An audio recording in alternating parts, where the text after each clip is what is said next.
Hi, I'm Chart Gal Lori, and I'm part of the Chart Guys community. I'm a trader and technical analyst for the past 8 years. We're going to do the market recap video for February 15th, 2024, and we'll go over the semiconductors. The Russell, it was doing the hustle today. We'll go over some cannabis names and just overall general movers and shakers. Let's get started. What an interesting day. What a great day to be alive and be a trader. All right, starting with the Russell. The Russell totally erased the CPI sucker punch to the jaw Tuesday. So it had a great day last Thursday, Friday, Monday, did wonderful. Came back down, hit the daily 50 MA on the CPI reaction, and these bulls bought that dip as if they've never seen a dip before in their life. And we got a new higher high today on the daily. We still have 205.49 as resistance. We've been watching this daily squeeze, and then we have a monthly squeeze, I believe. Yes, we have a monthly squeeze. So we just have a beautiful move on IWM. We're far from the all-time highs, but this is impressive move, impressive action. And pre-market, the more that I do pre-game shows, it makes me realize wherever the strength or weakness is in the pre-market, 80% of the time that weakness will persist throughout the entire day, or that strength will persist. The Russell showed us in pre-market that it was the strongest. It was up 1%, QQQ was up 0.2%, and SPY was up 0.2%. We knew which cart to hook our horses to today, or excuse me, which cart to hook to the horse, and the horse was the Russell. So, okay, that's it for analogies, Lori. But overall, great day for the Russell. Let's look at everything else. So if we look at technology and semiconductors, they were weak. Yesterday, the name of the market recap video was Semis Lead the Market Around by the Nose. Well, today the market kind of pushed back and we had weakness in those names. However, we do not have weakness currently in SMCI that just went over $1,000. What a beautiful move. Semis got an upgrade, SMCI got an upgrade today for $1,250. I forget at Piper or Barclays gave that to them. So semis were weak overall despite SMCI's strength. We had technology weak, Apple's weak. In that case, when we have our largest components of the market red, everything else has to participate and everything else has to be strong. And they all got the memo. We have banks that just did wonderfully today. We're up near all-time highs. We have XLE. Energy got a great bounce. We have healthcare, green, Tesla with an amazing outperformance today. And I'll show you, we had a trade on it this morning during the live call that I do at market open 3 days a week. And the other days out of the week, Lamont and Denzi do it. But I had a Tesla purchase of $1.50, 192.50 calls expiring tomorrow.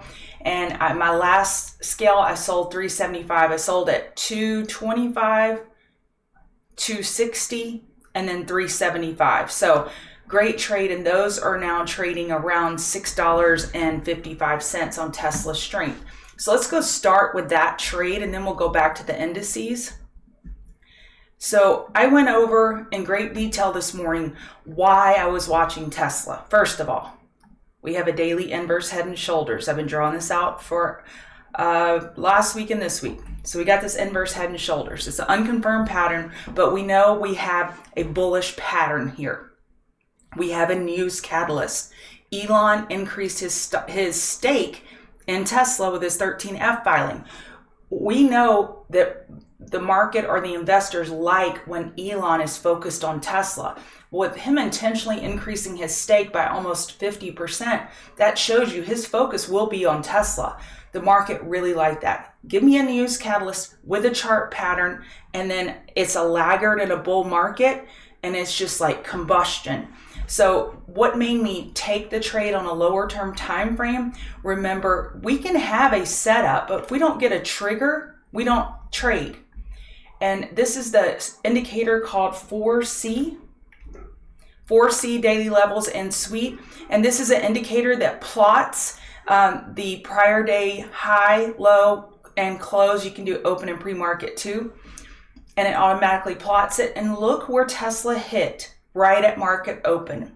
Gap rules. So it gapped up. It came down, tested yesterday's high. Yesterday's high was defended by bulls. And I said, I'm in. I'm live. I'm live streaming with this microphone, talking to 150 of my closest friends live. I'm saying this is where I'm entering long. And I exited because I was in calls over here. I had got lots of questions about, are you going to hold for commons maybe? I didn't take the commons, but I thought it was still a logical trade for commons, targeting this 206,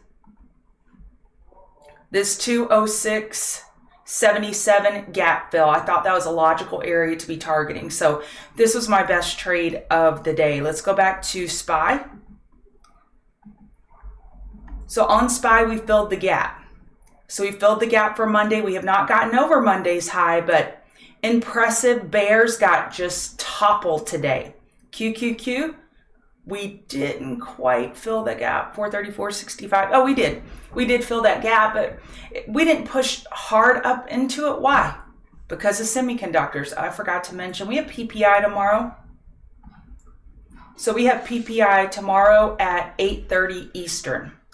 All right, going back to the indices, we saw that IWM was a beast. Dow closing green. It's not back over Monday's high, but what a reversal. VIX, speaking of reversals, what a pullback on VIX. 4-hour EQ broke bear this morning, and we've just been weakening since. Bitcoin is a risk-on asset, and I think I mistakenly said risk-off asset last night, and I apologize. I know this is a risk-on. This is when people are willing to put risk on into riskier assets. And Bitcoin has been outperforming and the Russell, so it tells you we're in a risk-on environment. So it's still holding the 4-hour EMAs just fine. So when it pulled back, the crypto miners pulled back even more. So if Bitcoin would go up 4%, we would see Mara go up 12%, Bitcoin go up 2%, Mara go up 6%. Well, now, if Bitcoin has consolidation, we have to remember that dynamic, and these miners are going to get more exaggerated to the downside, and that's what happened. Dollar, we had this huge pullback that helped the market. On the next bounce, we're looking for a 4-hour lower high. XLF was let's call it the runner-up to the Miss Universe pageant, and Russell won the Miss Universe pageant. XLF was a first runner-up. So we're up here at 52-week highs, and we're up here at all-time highs. We got through that 78, and now all we have left is $40.08. Just impressive move. I'm sorry, I just realized I shorted. Oh, that was a good short by accident. That's why you don't trade while you're live. Okay, so XLF did great. You could look for back burners on XLF names tomorrow. XLV had a wonderful day. It had a great day. This looks like a cup and handle, actually. Gold is getting a bounce on dollar weakness. I still have no interest there. Oil bounced, and this oil bounce really helped the market with XLE strength. And this looks really healthy now on the daily. I mean, I could almost argue a cup and handle. So yesterday I was looking weak, oil looking short, and now it looks good. All right, Apple had news overnight with the 13G coming out that Buffett had decreased his size in Apple. Apple has been the dog of the day. It's at the daily 200 MA. Bulls are fighting to hold it. Definitely been weaker than most. Microsoft, weaker than most. We're closing with a potential. Probably looks better on the 2-hour. 2-hour bear flag. And then we have Netflix with an amazing, again, Netflix with strength in pre-market. When a chart shows you who it is, believe them. And Netflix has shown us 2 days in a row it's strong, and it confirmed the weekly bull flag today. So it'll be on back burner watch tomorrow. PLTR is still unable to get through that 25.53. So as each time the bulls go up and tap it, it weakens it because we're taking those blocks of supply off overhead. So let's see. We'll see if PLTR can get over it tomorrow. Tesla, we covered. Semiconductors were weak. They were super weak early in the morning when they decided to bounce. That helped the market bounce. But overall, red on the day. We look at our regular names. ARM. So NVIDIA announced stakes in ARM, Sound, NNOX, and RX, and they all had great days because of it. So ARM stood out because it had a news catalyst. It is the name that NVDA took a stake in, all right? SMCI stood out. It had a news catalyst. It had $1,250 price upgrade. And Sound, I really like Sound. This was a great trader today, along with NNOX and RX. I think we can keep them on our watch list for tomorrow for further trades. They're great. And then marijuana names had a great bounce. MSOS was able to get over, was that Tuesday's high of 909? Yeah, Tuesday's high. It was not able to get over Monday's high, but this is bulls saying we are attempting to put in the weekly higher low with a nice lower wick of bulls buying the dip. TCNNF tried this as well. Performance was not as stellar as MSOS, but this is an over-the-counter name.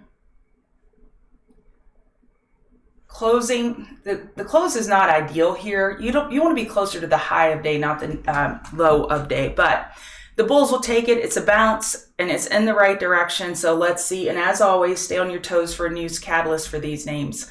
All right, that's it for the market recap video. Go give me a follow on X at ChartGal Lori. Give me a follow there, and TCGers, I'll see you in the room.